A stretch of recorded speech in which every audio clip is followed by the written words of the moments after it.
Hi guys, how are you? Good, how you Good, how are doing? you? Doing well.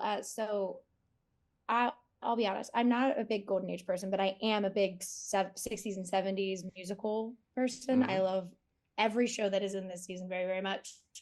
But for you both, what was kind of the most fun musical that you got to tackle and pay homage to in this season? Oh, I mean, Cabaret. Yeah, I mean, I think that we're both really, really big fans of, like you said, we're like you. We're really big fans of the '60s and '70s musical. Yeah, we're right with you. Yeah, and so I mean, they're all really, really fun. I think that I grew up watching Cabaret, Jesus Christ Superstar, Chicago, even like sort of towards the end, Phantom. Like there's Yep. like a few Easter eggy references, Mhm. and all of them are really, really fun. And I think that the world, it's like, how could you pick the world that Cinco created was, really a true blend of all of them. Yeah, even though I technically live more in the Cabaret world. Yeah, I had a lot of fun kind of Mhm. jumping into the hairness, the hair world. All the scenes we Mhm. did with the tribe and the junkyard, and that was a lot of fun. I've never done hair in my own professional life or for fun or anything like that. So it was for fun in school. No, I've never done hair, so it was really fun to get to do that. And that's like a very different style of show and style of an approach to what you're doing. So yeah, it was a blast. Yeah, I did. I've told the last two, so I'll say it here too. My shower song when I was growing up as a kid was "Corner of the Sky" from Pippin. Like my dad and I would trade off lyrics and go back and forth. It was really nice to also see Pippin references throughout Excuse me. this season. But it does make me want a season three very badly because I just want to keep getting into musicals that I know and love. And so if slash when the show continues, what are some musicals that you really do want to see? And please tell me that one of them would be Catch Me If You Can. Ah! I would love to see, obviously, for this to continue.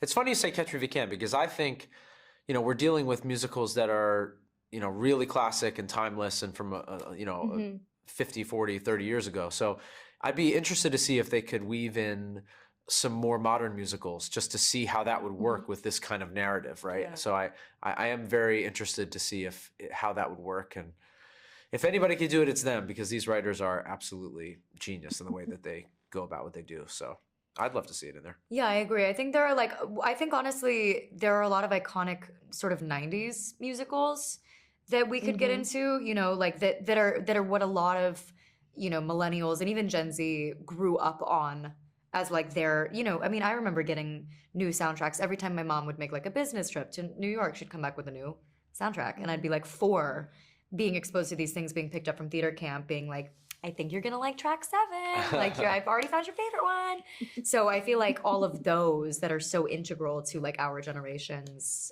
DNA, I would love to see those. Yeah, it's like I knew every word to the Rent soundtrack I when knew I was every word. 16. My It's like things yeah. like that. My It's mom, like, my mom always makes a joke that I looked in the mirror and I said "effing weird" in her oh like my God. massive high heels when I was like three. Oh my God. Yeah, so Yeah, yeah, you could do a whole season on just like rock musicals and then just exactly, Totally. like Yeah. exactly. the entire how it's changed musical theater. Yep.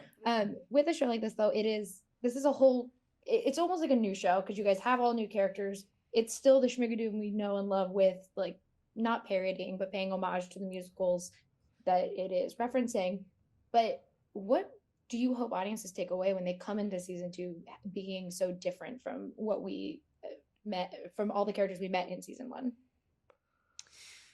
I mean, this is really at the end of the day a show for the people who love, I mean, it's accessible to everybody, which is what I think is so genius about the way Mhm. that, obviously Cinco and all the writers, they make it multidimensional enough and they include any audience enough to make it not just specifically for musicals, but I do think that this is a show ultimately for fans. So, I Mhm. mean, I think that they take away that it's joyful, it's joyous, it's teaching you more about yourself. Anything that a musical would teach you.